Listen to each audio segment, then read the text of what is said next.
PM Modi ने CM Soren के साथ की वर्चुअल बैठक। कोरोना महामारी को लेकर की चर्चा। कोरोना की रोकथाम के लिए जरूरी कदम उठाने के दिए निर्देश।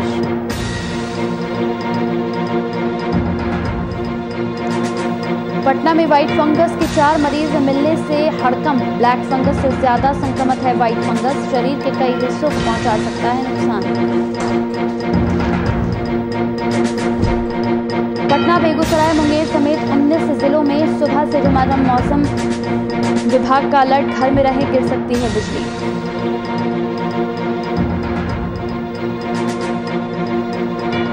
झारखंड में बांटा गया निःशुल्क ऑक्सीजन। भाजपा प्रदेश अध्यक्ष ने किया शुभारंभ। जानकारी के लिए पार्टी के हेल्पलाइन नंबर पर कर सकते हैं संपर्क।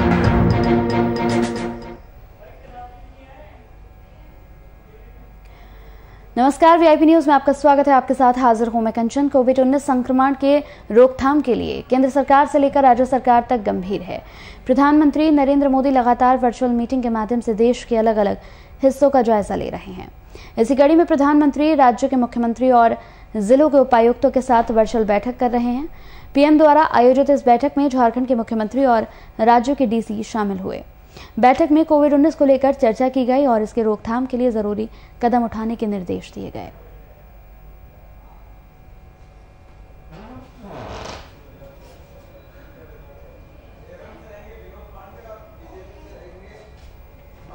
इस कोरोना महामारी से जंग के खिलाफ हर कोई प्रयास कर रहा है और इसी कड़ी में झारखंड में बीजेपी युवा मोर्चा ने कोरोना महामारी को देखते हुए जरूरतमंदों के बीच निःशुल्क ऑक्सीजन बांटने का काम शुरू किया, जिसका शुभारंभ बीजेपी प्रदेश अध्यक्ष दीपक प्रकाश ने किया।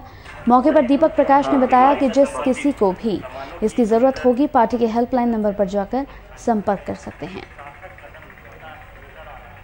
इसी के तहत एक और कदम ऑक्सीजन ओर से सेवा ही संगठन है को हम अपने विचार को लेकर के समाज के बीच में जाने का काम किए। उसके तहत हम सब लोगों ने कोरोना से जो पीड़ित हैं उनके लिए हम सब लोगों ने लगातार सेवा का संकल्प लिया है। उनके परिवार के लिए हम सब लोगों ने संकल्प का काम किया है। साथ ही साथ हम कह सकते हैं कि हम लोगों ने ऑक्सीजन सिलेंडर घर तक पहुंचाने का काम किया, जिन जो लोग उससे जरूरत महसूस करते थे।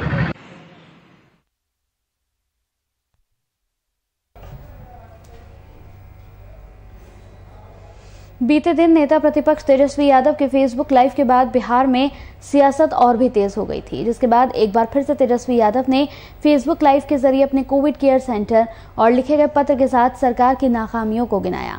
इसके जवाब में हम के राष्ट्रीय प्रवक्ता दानिश रिजवान ने तेजस्वी यादव पर निजी मुद्दों को लेकर हमला बोला। देखिए, नेता प्रतिपक्ष तेजस्वी यादव जी आज फिर से एक बार फेसबुक के माध्यम से सरकार के कामकाज पर सवालिया निशान खड़ा कर रहे थे। हालांकि तेजस्वी जी ने एक बात जरूर कहा कि सरकार को विपक्ष मदद करने को तैयार है, सरकार मदद नहीं ले रही है। मैं नेता प्रतिपक्ष तेजस्वी यादव जी से अनुरोध करता हूं कि सही मायने में आप बिहार सरकार की यदि मदद करना चाहते हैं तो अवैध तरीके से जो संपत्तियां आपने अर्जित करी है, जो अरबों खरबों रुपए की संपत्तियां अपने पास कब्जा करके रखा हुआ है, आग्रह है कि वह मुख्यमंत्री रिलीफ फंड में दान कर दीजिए, जिससे सरकार अच्छे तरीके से कोरोना काल में बिहार वासियों की मदद कर पाए। देखिए, नेता प्रतिपक्ष तेजस्वी यादव जी आज फिर से एक बार फेसबुक के माध्यम से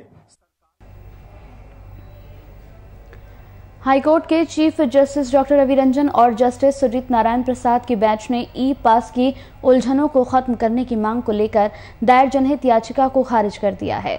इससे जुड़े सभी पक्षों को सुनने के बाद इस याचिका को खारिज किया गया है।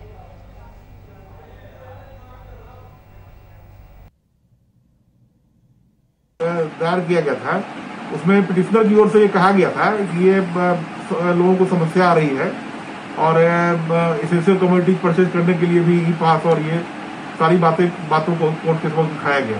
कोर्ट ने ये कहा कि ये नीतिगत मामला है और राज्य सरकार ने जो निर्णय लिया है वो बिल्कुल सही है, उसमें कोई किसी भी तरह के हस्तक्षेप की गुंजाइश नहीं है।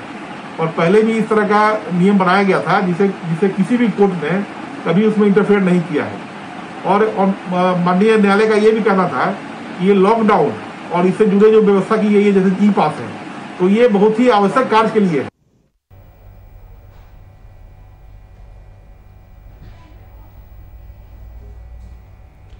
बिहार सरकार के पूर्व मंत्री और जेडीयू के प्रवक्ता नीरज कुमार ने इस बार शायराना अंदाज में राजद पर हमला किया। लालू प्रसाद यादव और तेजस्वी यादव के नाम लिए बगैर ही उन्होंने ट्विटर हैंडल से ट्वीट किया।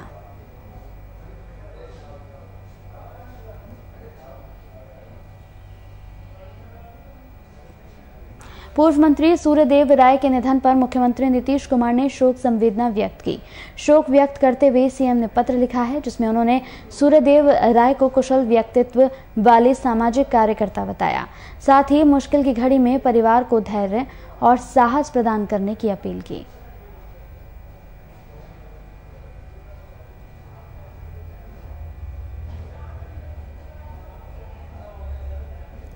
दुमका जिले के लगभग 70 मजदूर नेपाल राज्य में फंसे हैं। सभी मजदूरों ने सरकार से भारत आने की गुहार लगाई है। दरअसल कोरोना की दूसरी लहर में नेपाल के सिंधुपाल्चोक जिले के बागमती अंचल के गोरी गांव में सभी मजदूर फंसे हुए हैं, जिसमें कई मजदूरों की तबीयत भी खराब है और ज्यादातर मजदूरों को सांस लेने में परेशानी हो रही है। इस मामले पर दुमका के उपायुक्त ने बताया कि नेपाल के प्रशासन से संपर्क किया जा रहा है और उन्हें जल्द से जल्द सुविधा देने की अपील की गई है। बता दें कि ये सभी मजदूर पिछले 2 से 3 महीने पहले नेपाल देश के तामाकोशी से काठमांडू तक यहां हाइडल पावर प्रोजेक्ट में टावर लगाने का काम करने के लिए गए थे।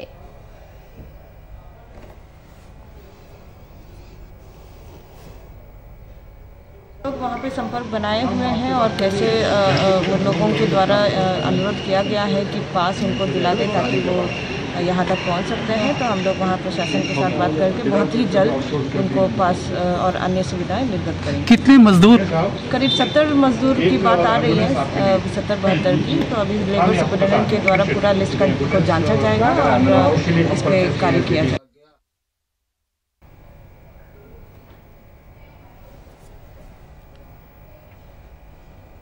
देश भर में कोरोना का कहर लगातार जारी है। आपको बता दें कि बढ़ती कोरोना महामारी के बीच लोगों को ऑक्सीजन और एम्बुलेंस की समस्या का सामना करना पड़ रहा है, जिसको देखते हुए दुमका के विधायक बसंत सोरेन ने विधायक निधि से 2 एम्बुलेंस जिला प्रशासन को मुहैया कराई हैं। इन दोनों एम्बुलेंसों को दुमका उपायुक्त ने हरी झंडी दिखाकर रवाना किया।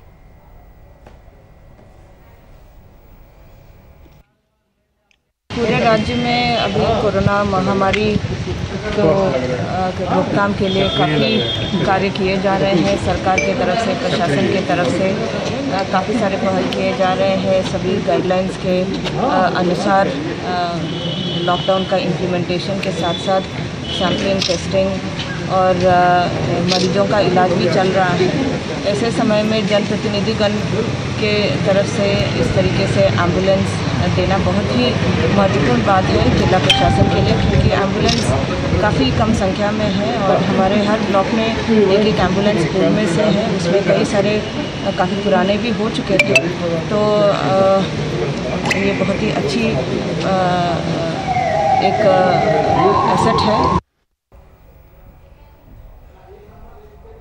शेखपुरा स्थित पुलिस लाइन में पुलिस कर्मियों के लिए स्वास्थ्य जांच शिविर का आयोजन किया गया।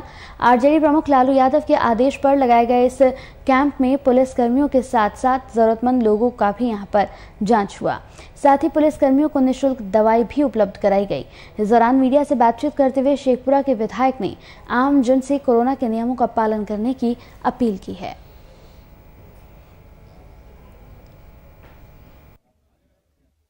मास्क मिला, सैनिटाइजर मिला, दवा मिला। जो भी जिसका कमी हो रहा है, चाहे कोई बीमारी है, उसको डॉक्टर साहब अच्छा से पूछ रहे हैं और उसका दवा दे रहे हैं। जो दवा नहीं है वो बाहर से लेने के लिए सब बोल रहे हैं। बहुत अच्छा जांच हो रहा है। किनके द्वारा लगाया गया है शिविर?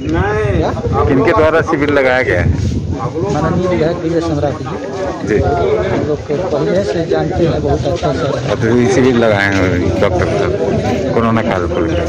कोरोना काल में तो पहले हम से हरदम जनता के देखभाल हमेशा तत्पर रहते हैं। क्या नाम हुआ? हमारा नाम विकास कुमार। हाँ, पुलिस लाइन में भी हमने देखा जी कि से भाई सभी लोग अभी हैं इधर, ये लोग काम भी किए हैं कोरोना वायरस के रूप में, तो इनको चेकअप भी करवाया जा रहा है। यहाँ जो समस्या है दवाई भी दिया जा रहा है और सभी कोरोना वायरस को सबको सम्मानित भी किया जाएगा। गमछा दे करके सबको सम्मानित भी किया।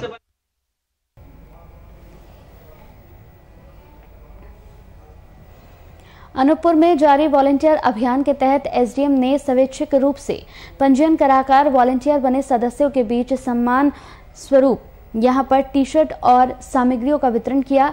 इस दौरान एसडीएम ने वॉलंटियर के काम की यहां पर सराहना की और साथ ही आम जनता से कोरोना के सरकारी नियमों का पालन करने की अपील की।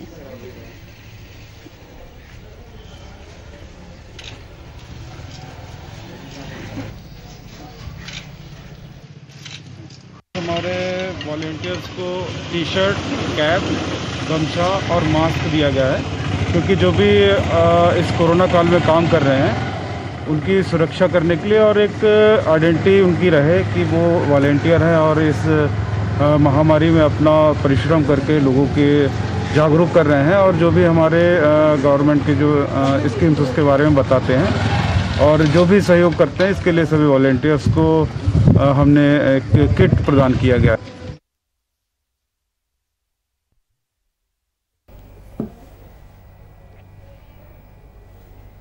बिहार में भारी बारिश के बीच फतुहा में एक बड़ा हादसा हो गया, जहां पुनपुन नदी पर अंग्रेजों के जमाने के बने 136 साल पुराने लोहे के यहाँ पर जो लोहे का पुल है वो ध्वस्त हो गया। पुल के ध्वस्त होते ही पुल पर चढ़ी एक लोडेड बड़ा ट्रक पलट गया। तस्वीरें टीवी स्क्रीन पर है। हालांकि इस घटना में कोई हताहत नहीं हुआ है। स्थानीय लोगों ने बताया कि पिछले 25 से 30 सालों से इस पुल पर बड़ी गाड़ियों का परिचालन पूरी तरीके से बंद था और पुल पर बड़ी गाड़ियों के लिए बैरियर लगा हुआ था।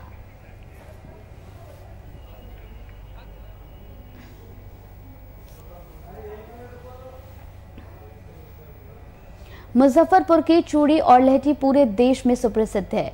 यहाँ के निर्मित लहठी न सिर्फ देश बल्कि विदेशों तक में जाती है, लेकिन कोरोना संक्रमण काल में मुजफ्फरपुर की रंगत फीकी पड़ गई है।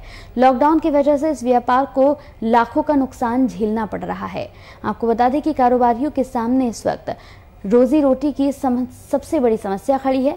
कारोबारियों की मांग है कि उन्हें दिन में कुछ समय के लिए दुकान खोलने दिया जाए।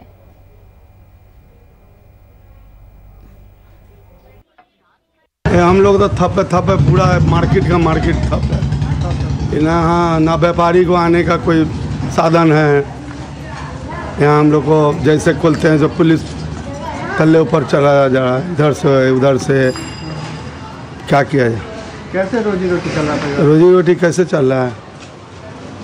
कुछ हम लोग का कारीगर वाला काम है। कारीगर वहाँ से बोल रहा है कि भाई कोई काम दो, काम है नहीं उसके पास। सरकार से क्या मांग है? सरकार से क्या मांग है? लॉकडाउन खत्म हो तब हम लोग को कुछ रोजी रोटी चले। जी, लॉटरी दुकानदारों को कुछ समय दिया जाए। हाँ, लॉटरी से कुछ समय दिया जाए लॉटरी वाले को, जो हम लोग को पेट भर सके। तो बिहार में एक और जहां सरकार और प्रशासन कोरोना महामारी को रोकने के लिए लगातार प्रयास कर रही है, तो वहीं दूसरी ओर लोगों की लापरवाही भी लगातार देखने को मिल रही है। ताज़ा मामला मुंगेर से सामने आया है, जहां शादी समारोह में लोगों ने कोरोना के नियमों की यहां पर खुलकर धज्जियां उड़ाई। साथ ही सरकार के विभिन्न नियम जैसे सीमित लोगों और डीजे पर पाबंदी की भी खुलकर अवहेलना की।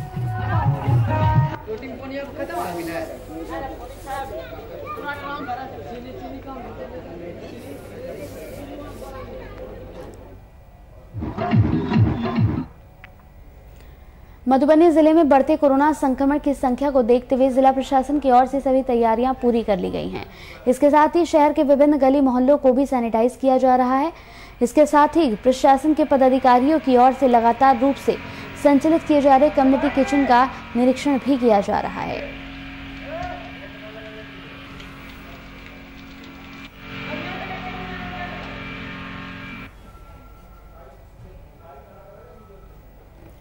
कोरोना के कारण सड़कों पर पसरे सन्नाटे का फायदा उठाकर शराब की डकैती धड़ल्ले से जारी है।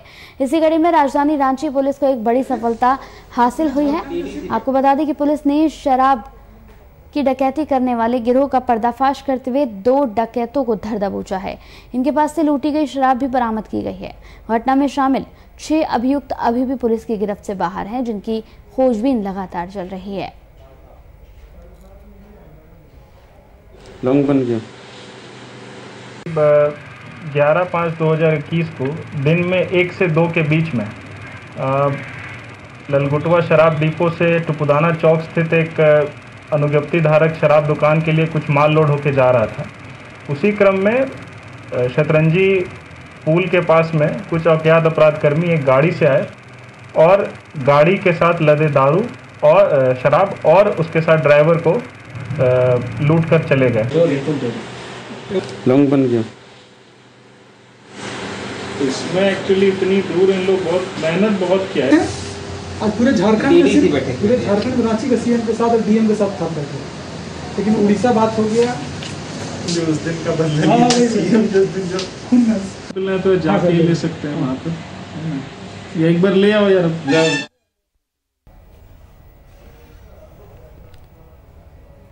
कैमूर जिले के दुर्गावती थाना क्षेत्र में NH2 पर एक ट्रक ने मोटरसाइकिल सवार युवक को कुचल दिया, जिससे युवक की मौके पर ही दर्दनाक मौत हो गई। आपको बताते चले कि घटना के बाद मौके पर पहुंची दुर्गावती पुलिस ने शव को अपने कब्जे में लेकर थाने ले आई और वहीं घटनास्थल के पास से पुलिस ने ट्रक को भी अपने कब्जे में ले लिया। फिलहाल पुलिस ने शव को पोस्टमार्टम के लिए भेज दिया है और आगे की कार्रवाई में जुट गई है।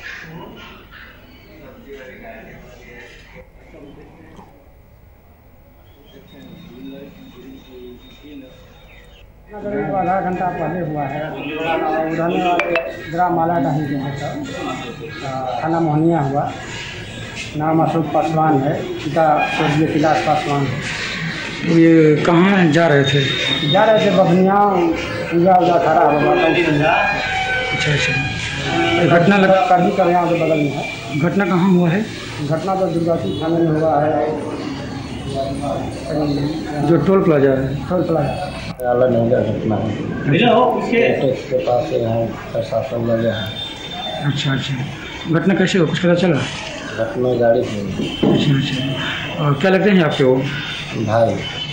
सगा भाई हैं? छोटे या बड़े हैं? छोटे हैं।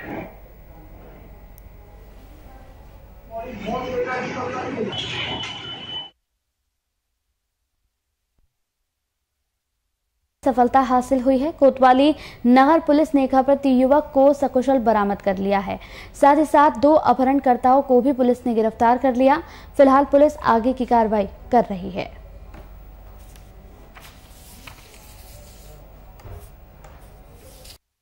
दिनांक 15 मई में एक गुमशुदगी की रिपोर्ट लिखाई गई थी कोतवाली नगर में राहुल यादव नाम के लड़के को, जो कि उतरौला का रहने वाला है, कि वो रेलवे स्टेशन तक अपने मित्र को छोड़ने आया था और उसके बाद एक मैसेज ड्रॉप करके लखनऊ जाने की बात करके चला गया। तो इस पर हमारी टीम कोतवाली की लगी थी, उन्होंने चेक किया, उन्होंने लगातार देखा।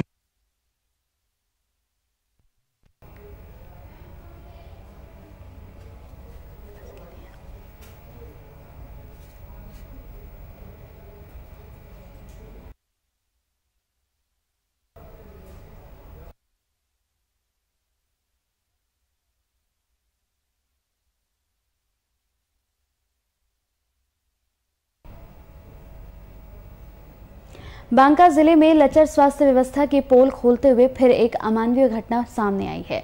मामला अमरपुर ब्लॉक के फरीदपुर का है, जहां पर परिजनों ने एक निजी नर्सिंग होम पर आरोप लगाया है कि अस्पताल की लापरवाही से गर्भवती महिला की जान चली गई है। जहां उन्होंने बताया कि उनकी बेटी की देखभाल सही से नहीं हुई। साथ ही उन्होंने नर्सिंग होम की तरफ से 24,000 की मांग की जाने की बात भी कही। हालांकि घटना की जानकारी मिलने पर टाउन थाने की पुलिस ने नर्सिंग होम को सील कर दिया है और नर्सिंग होम के संचालकों पर मामला दर्ज कर लिया है।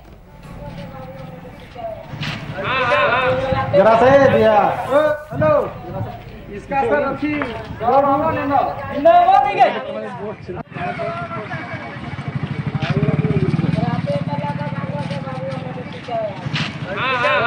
जरा से दिया। हेलो, इसका सर अच्छी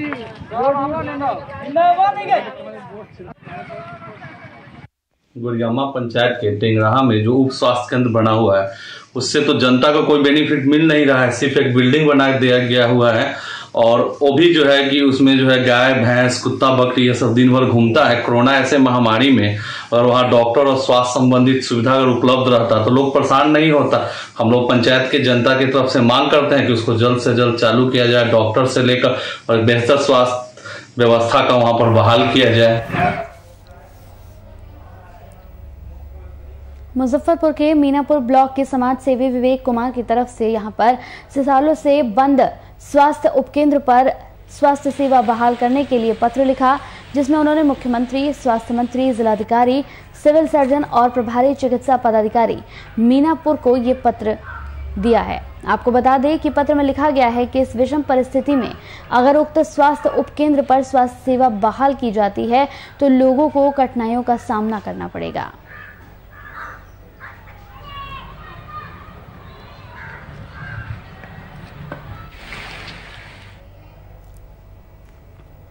बक्सर जिले में कोरोना संक्रमण को लेकर अच्छे संकेत आने लगे हैं। एक और जहां शहर के शमशान घाटों पर भीड़ ना के बराबर हो गई है, तो दूसरी तरफ अस्पतालों में संक्रमितों की संख्या में भारी गिरावट देखने को मिल रही है। लोगों ने इसे बिहार में लगाए गए लॉकडाउन का परिणाम बताया है।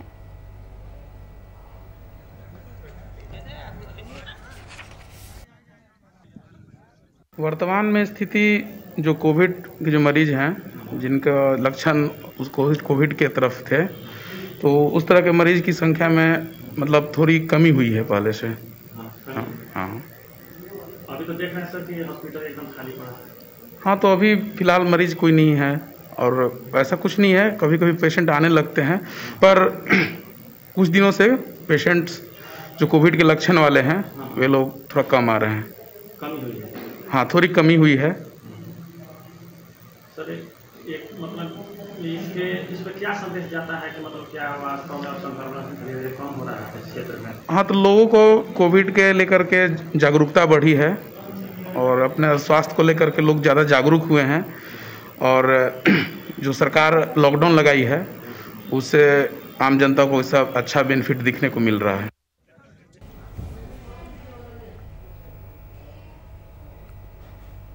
मुजफ्फरपुर जिले में लूटपाट और तमाम अपराध में शामिल गिरोह के सदस्यों के खिलाफ पुलिस ने बड़ी सफलता हासिल की।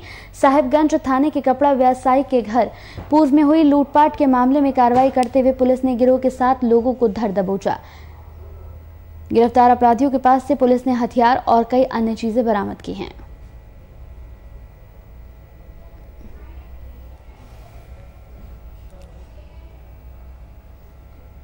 चलिए इसी के साथ वीआईपी न्यूज में मेरे साथ इतना ही। नमस्कार।